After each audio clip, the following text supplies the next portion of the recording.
Oi you, it's time for another episode of Dorothy and the Dealer. Let's tune into the conversation.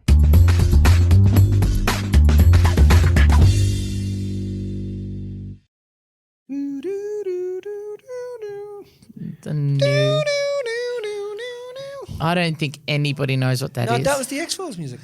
No. Then they turned it into a techno song. Are you agreeing with him right now? Yeah. Are you agreeing with him? Yeah, it's correct. Oh, nah. That sounds so wrong. Fucking Google that shit. No, YouTube it. Go on. What is the X-Files Hey Siri, what's the X-Files theme song? You don't ever do any of the heavy lifting, do you? Get Siri to do everything for you. I love Siri. Siri's an Irishman on my phone. Literally has an Irish accent. Mine's I had to pay Irish a as well. little bit extra for him to be a paddy. Hello, Mitchell. Yes, if you take the first left, the second right. There you go, watch. Here you go. Do, do, do. Watch. You ready? Oh, for fuck's sake, hurry up. Hurry the intro. You cut it. Why the fuck did you cut it? Honestly, 80 more bars. Okay, whatever. The X-Files. I'll just agree with you. Right. Anyway, that was Mitch's rendition of the X-Files. Now, I wonder if anybody can guess what we might be talking about. No, we might not today. be talking. Listen, I think we should. I don't know what the fuck we're going to talk about. Well, you never know what you're talking I don't about, know. so let's I see don't where know. we are. It hasn't even been a big weekend. Like, I didn't even get on the beers this weekend, so I don't know. I don't know what the fuck we've been talking about. Anyway. Tash is pointing at her. You want me to talk about you, Tash? Go on, talk. Okay, so look, honestly, I thought we might talk about literally anything, but I mean, You don't know where to start, do you? Ancient Civilisations. Some of the crazy ass places we've been to. It's funny. I was looking at a clip the other day from Unexplained, and they were talking about the Americas, and in Ecuador right now they have these caves where they have these scriptures. They're calling them giants. They were giants' caves. They believe that these caves were built by giants. Did you see it? I sent it to you. I didn't actually see it. I haven't looked at It it. was so interesting. Yep. Because Ecuador, right? Is it not Ecuador? Anyway, there was Somewhere. not. Well, you remember the place? I had the maps of it, and I put it out to the clients, and I said, "What's the meaning of this word?" And but it basically means land of the giants, but not Ecuador. Sorry, I haven't actually gotten the fucking thing. But land of the giants, because there's lots and lots and lots of evidence that there were a giant civilization. So the question is, what would because it's gravity that governs our size. If we'd less gravity, we'd be shorter and stumpier. If we'd more gravitational pull, we'll be shorter and stumpier. If we'd less, we'd be taller and leaner. That's why there was less gravity when the dinosaurs were around. Make sense? So it's nature that governs our height, our size, our food consumptions, everything, not the other way around. And so they have these texts and these caves, and in these caves, they found all these tablets and these gold tablets, and there's tons of footage. Now, all of it was with the Ecuadorian government handed it over to this monk who found it, and now it's in a private collection somewhere, and nobody knows where it is, and nobody can get rid of it. And there were full, skeletons found, etc., etc., etc. But I think one of the points there is, first off, I haven't seen any of that material. I don't know, but interesting material at the moment. And then as I was scrolling through my phone, I always save really interesting, what I feel to be interesting pieces on alien life, etc., because I love that stuff. I have a deep interest in the origins of how we got here. But about 8-9 months ago, I showed you these clips. They had just done another discovery up in Peru, where this guy, an Italian guy, had gone in and found these burial sites near the Nazca lines, and found numerous carcasses of alien, humanoid forms that they were taken out, and then the Russians were doing some testing on it, some carbon testing, bone structure testing, etc., and they were proven to be definitely not of this world. Over 3 meters tall, only 3 fingers, and then which kind of matches with the Nazca lines and some of the drawings that are there. But I think the more this evidence comes out, the more we're being pushed to think, to question the origin of where we've come. So is that why you like talking about this? Like, what is it about all of this that you love? Because I don't think we've talked about it on a podcast Well, before. I think what I love and about I think but anybody who knows you knows that the minute you get a chance to talk about ancient civilizations, alien life, and any of that sort of stuff, you love it because I think for me, how I see it is that it pushes your thinking about where we're at and who we are and where we fit in the scheme of all of this. But I don't know. How do you explain your interest in it? I think people either are either shut off to that stuff based on their own previous past experiences in their lives and their own indoctrination, perhaps into a religion or perhaps into, it doesn't have to be. Religion teaches you not to think. It teaches you, you got to have faith. You got to be blind, don't ask any questions, keep them in the dark, feed them full of shit. And so people are indoctrinated into that frame of thinking, or people are indoctrinated into, or don't have that frame of thinking and push back against that and then want to understand, ask the bigger questions. Because I think that people are, in some cases, afraid to ask those questions. Why do people not have an interest in the origin of life? I don't know. It's separate for everybody, but I kind of separate it into two different types of people. People who were religiously indoctrinated and are afraid to ask the bigger questions, because we all have a deep, there's 4 primal questions we ask ourselves. Where have I come from? That's a very, very, very important question that we need to ask. Why am I here? Another very important question we need to ask. What do I do while I'm here? Another very important question that we need to ask. And what happens to me afterwards? Another very important question that we need to ask. And everybody, I think, at some stage within their lives asks themselves that question. For me, I came from a situation where, my father was very Catholic and I never agreed with any of it. It just didn't make any sense.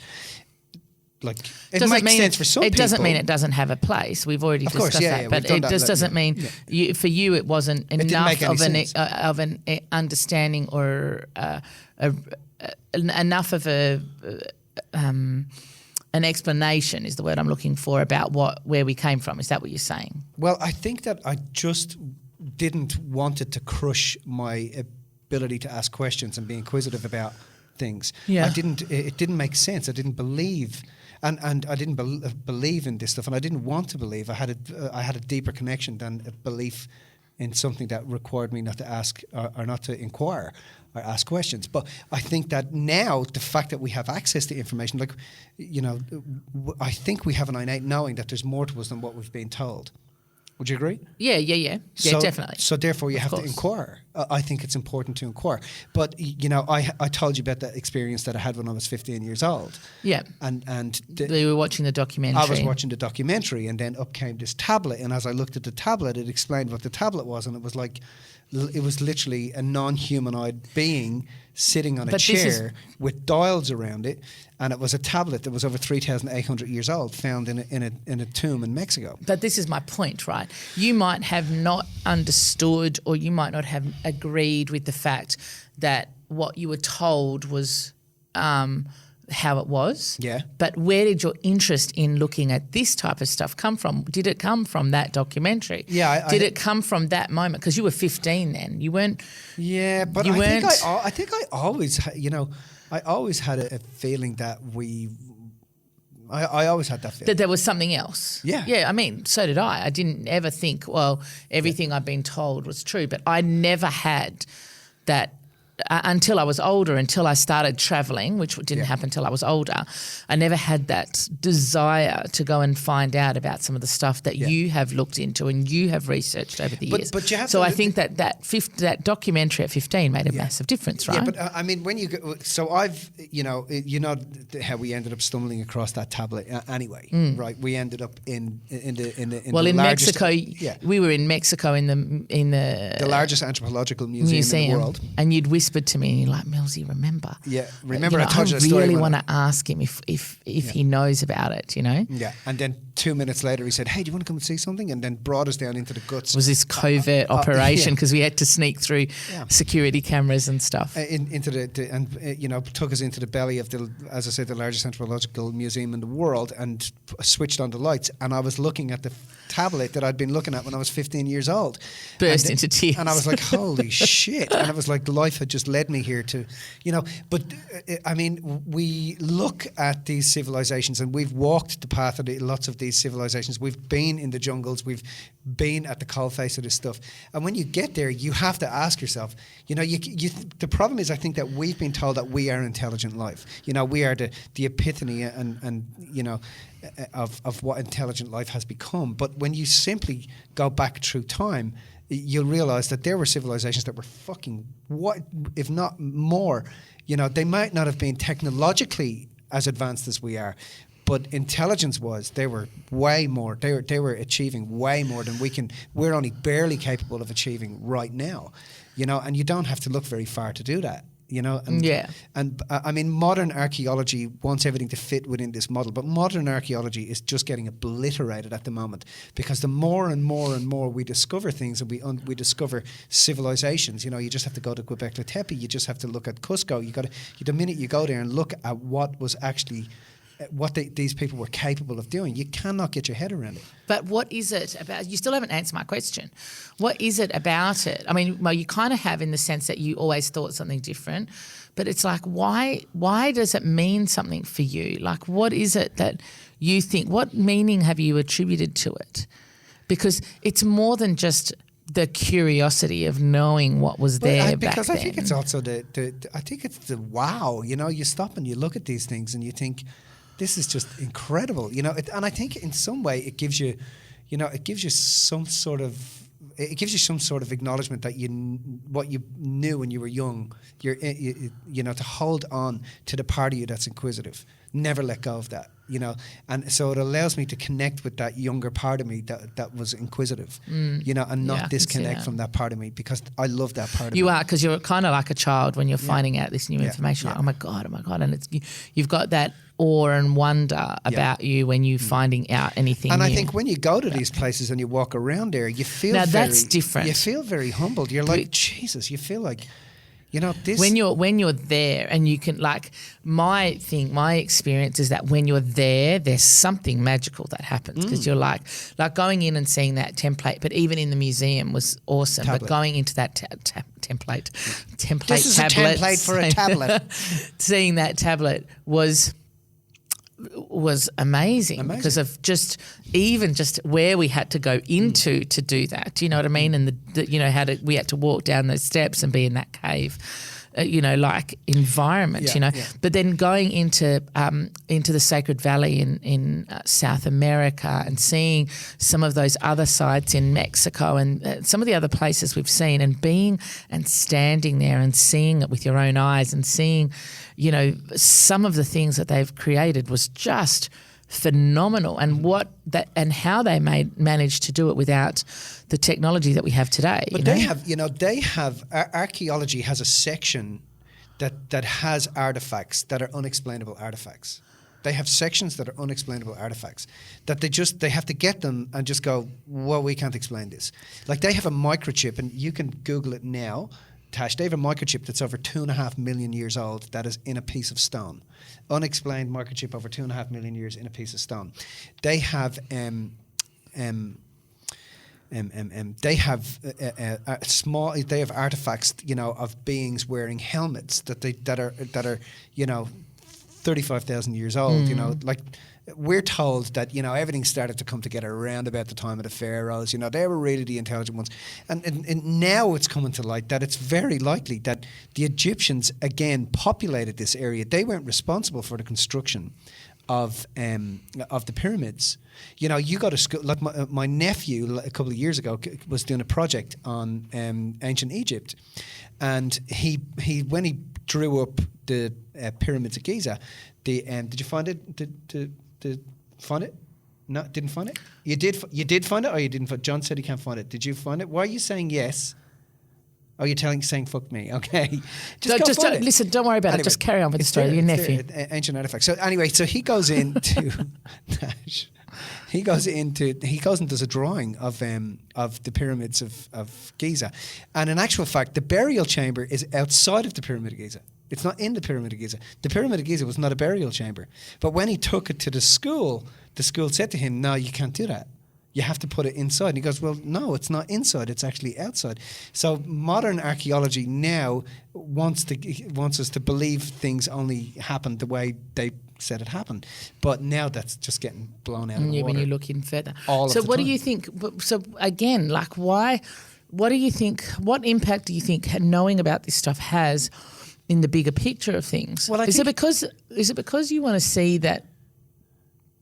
I've asked you this before, and I think I get a picture or I get a sense that the reason that you're so interested is that you get to see that who we are and what we are when we look at it, that our worries and our concerns and the things that we have going on are just minuscule in the grand scheme of what, when we look at some of the what if we are timeless?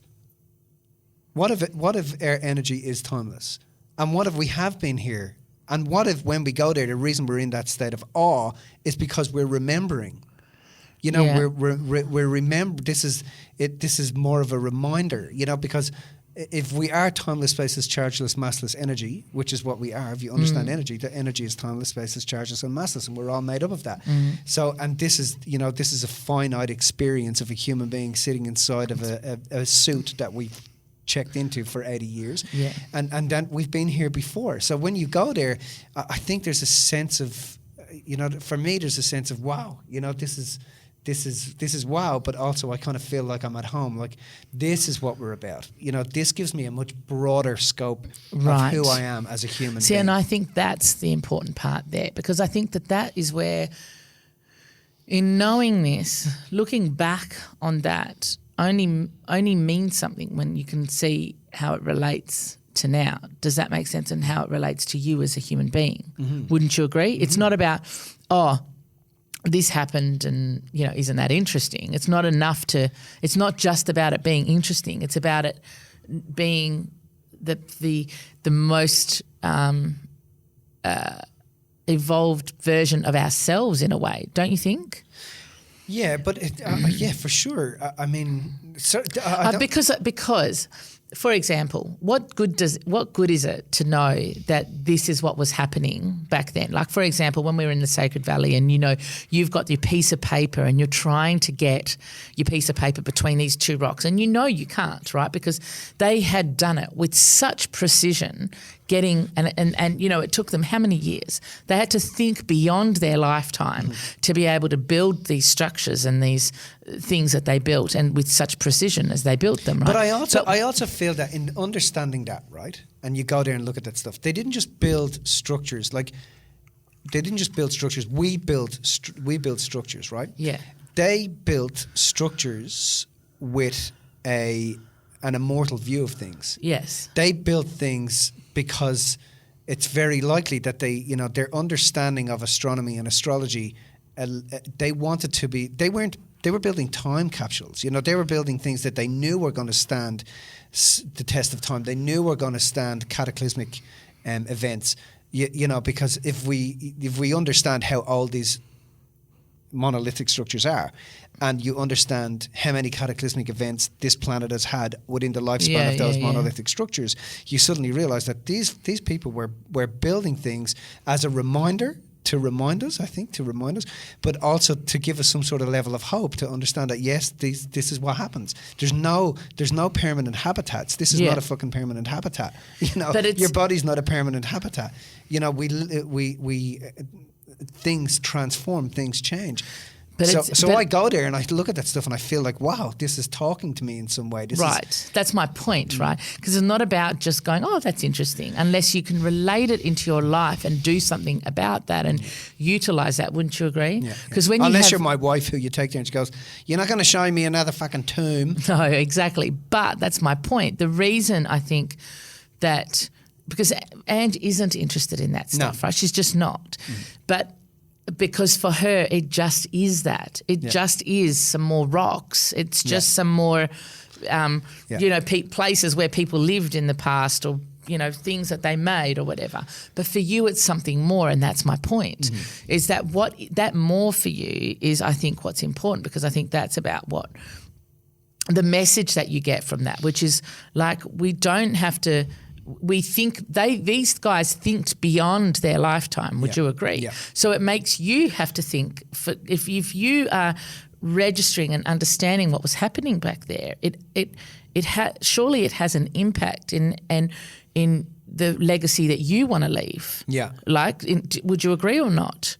Yeah, 100%. Yeah, because for me, I just want people to think about how they're thinking. Right. For me, I just want people to think long term, to really understand that if you want to make a difference here, you can make a difference here and leave this world a better place. So now you've immortalized yourself. These people built things with an immortal view of reality. They built things. They didn't think that death was stopping. They honoured life by in a lot of cases by killing their firstborn. That's how they honoured life, and they had an immortal view of their reality. They saw things beyond their lifetime. So that meant that they must have understood energy. Do you know what I mean? They must have had an immortal view of energy. They must have understood what they were, that they were timeless. That it was more than that, which is kind of like, that line that I just said was a line from an Alanis Morissette song, which is, how about not equating death with stopping, right?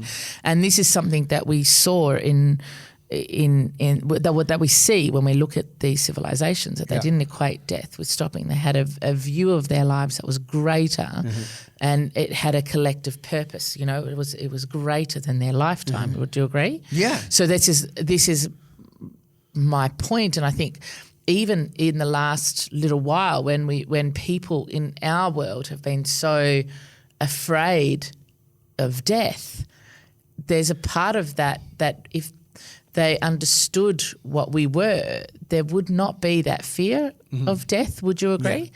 Yeah, but I totally agree.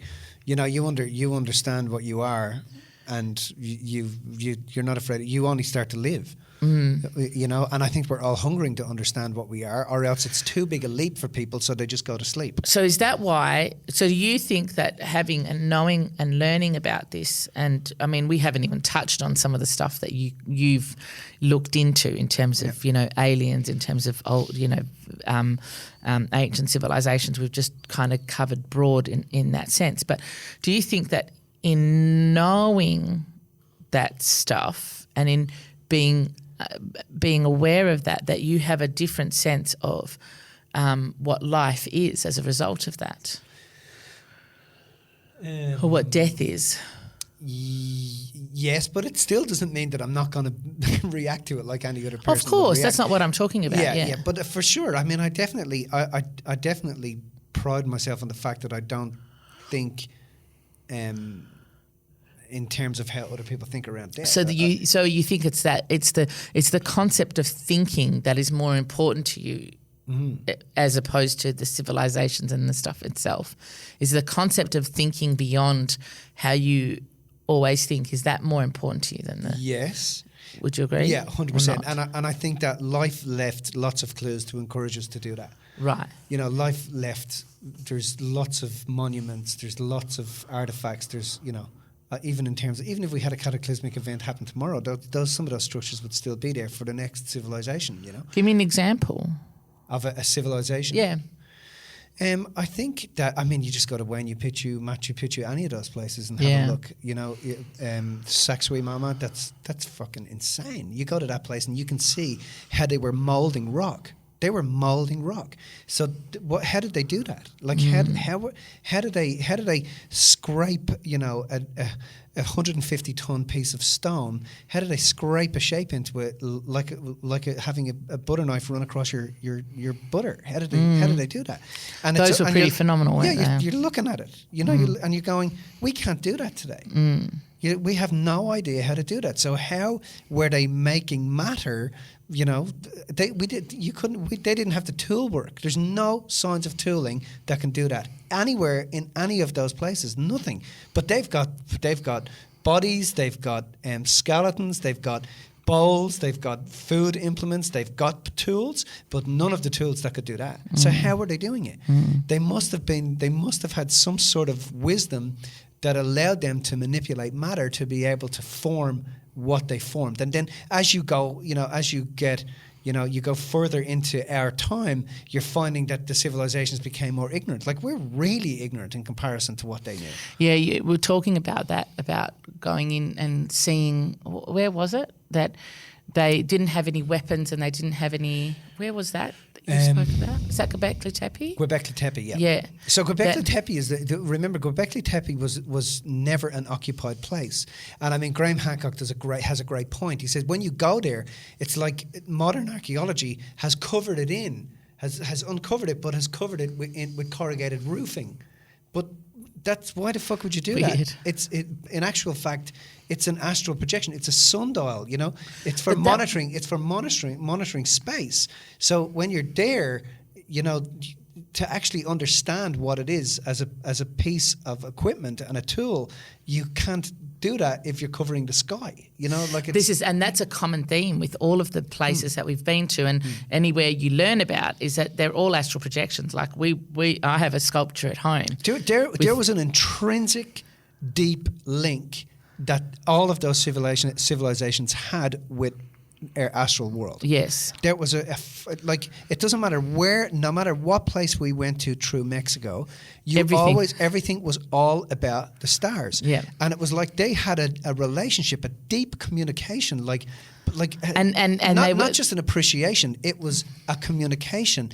They understood that, you know, the celestial realm and the astral realms were communicating to them and were responsible for information, and they understood that to be more evolved in terms of their intelligence, they had to look to the celestial realms, and they had to have a deep connection between themselves and the celestial realms, which meant that nature was involved in it, plants were involved in it, you know, medicines were involved in it. So the connection between Pachamama and the celestial realms was to do with the food consumption, the body. They understood themselves as a vessel. You know, you walk over a large pond and it's like, oh, this is for, you know, what was this for? It's for reflection. No, you mean like meditating? No, for reflection, pointing up to the stars. And they would sit and they would look at these ponds and pools and they would monitor the stars because they were getting data which allowed them to understand the seasons, which allowed them to eat better, but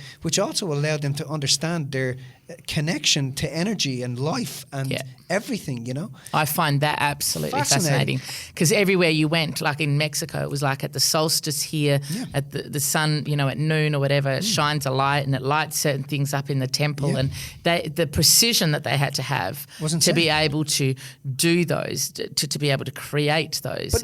But not just that, every fucking building that they built was about that. Yeah, I remember. You know, they weren't just building like the QV1 building in Perth or the Optus Stadium for, you know, everything was situated and was all, you know, to do with energy and an astral projection. You know, there was nothing random about anything that they built. You know, and then when you look at what they built, when you look at what these civilizations built, it's astonishing. Like, you think, fuck. Let alone did they build these builds. They didn't just bring in bricks and build everything. Every brick they bought in was cut into an accurate shape that you can't get a piece of paper between. But when you step away from the shape of the rock formations, they make up a llama, or it makes up a condor, or like, it's just insane, you know. And then where it's situated at a certain time of the year, the sun shines through it and lights it up, you know, with an accuracy that we couldn't replicate 50 years ago. So you have to understand the intelligence, and that has to give you hope, you know, that the reason they had this intrinsic link and this relationship. Well, they were connected, right? Because nowadays we don't do that. We don't spend our time we don't gazing eat to up connect. We don't drink to connect. We don't meditate to connect. We don't consume to connect. We do it all to disconnect. And everything we do is based on a finite view of our lives. You wouldn't fuck things up in an 80-year period if you knew you were coming back here. You know what I mean? You wouldn't. You wouldn't be smashing fossil fuels if you knew in 80 years it was going to fuck up your economy, or it was going to make sure that you didn't live properly next time you came around. So incarnation was absolutely a part of the cycle of things. Do you know what I mean? So the honouring that they had of, as I said, of Pachamama and Mother Earth and the celestial and astral realms was phenomenal. Like, so you have to be in awe of that. You know, you have to be in awe of it. And then the other thing is why such a deep connection with space? Why would it was like they were talking to something. It was like they were saying, I don't know. It's like when you go to the Nazca lines and you look at the size of these things. Yeah, it's phenomenal. You think, what the fuck? And it's for. Like, it's huge, it's vast, and you think, why were they doing that? Like, why would you spend so much time doing that?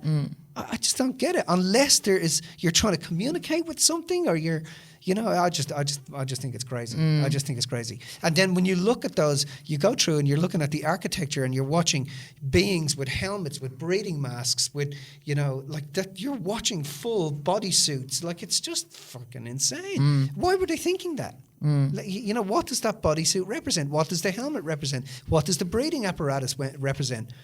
Is that what it was? Or, I don't know, was it a denture cleaner, or was it a fucking something for, you know, I don't know, was it some sort of prison that you put on someone? But you just don't know, you know. But it makes you think. I mean, Jesus. I think that's why you like it, don't you? Because it makes you think. Yeah. It makes you think about what's out there and what's. But we should be thinking about that. You know, this 100% should be thinking about that stuff. Don't take everything well, this is the thing, right? So I'll kind of finish with this, and then I think you can give people maybe some ideas of what they can read or whatever to look into it more. But, you know, back then they didn't have television. They didn't have anything to distract them, right? Now we are so distracted by what's happening here. We don't look up at what, you know, we don't look up to the stars. That was their entertainment. That's what, you know, that's how they had their level of connection. Would you agree? So as a result of that, they were mapping the stars. They were looking at the patterns that were forming and that were taking place around them, and they were using that to connect. Right? Because, you know, they showed us in South America how they used a position of a star every year to tell them whether they were going to have good crops or bad crops or whatever. Or not a position, the night on that day every year, that the weather that night would tell them what was going to happen with the crops that year, you know. So they were able to predict with accuracy. But they also, you know, mapped El Nino, you know. And they also, you know, they understood that the planet sat on an axis. You know, they understood that stuff. They understood ages. You know, I remembered saying to one of Daniel Air Sharman when we were out there, you know, where happened everybody? Like, it's like they fucking stood up and walked off. And he goes, yes. And I said, well, why did that happen? And he said, it actually happened.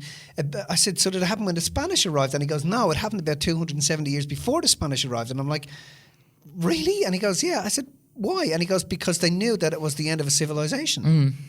And I'm like, I said, how did they know? And he went, pointed up. And he went, because the celestial realms told them, Mitch. And I'm like, shit. You know, so cool. that wasn't somebody went, hey, listen, it's all over in about 270 years, mate. That was literally them understanding the planet sitting on the axis, and that they were coming in to a new age, and that this age, it was over. What do you reckon what's a good starting point? Would you say Graham Hancock is a good starting point for people? Chariots of the Gods, Magicians of the Gods by Graham Hancock is a great start to think. It's also, I mean, Magicians of the Gods is a scary book. You know, at the end of it, it's like, whoa, when you understand what he's actually talking about, it's a scary book. So, but it's a great read. And I wouldn't, you know, I'd probably listen to it before I'd read it. Just it's up to yourself. It's a big book. But that sort of stuff. I mean, you can look at like Gaia is a great resource, really, really cool resource. And then, as you've heard me say before, there's a great documentary by Dr. Stephen Greer. Any of Stephen Greer's work is fantastic. Unacknowledged is a great Netflix doco. And there's Unacknowledged 2 has just come out, but Netflix won't put it up. Right. There you go. They won't put it up. But yeah, it's there. Check it out. It's cool. If you found this information inspiring, make sure you subscribe and tune in to the next Dorothy and the Dealer podcast.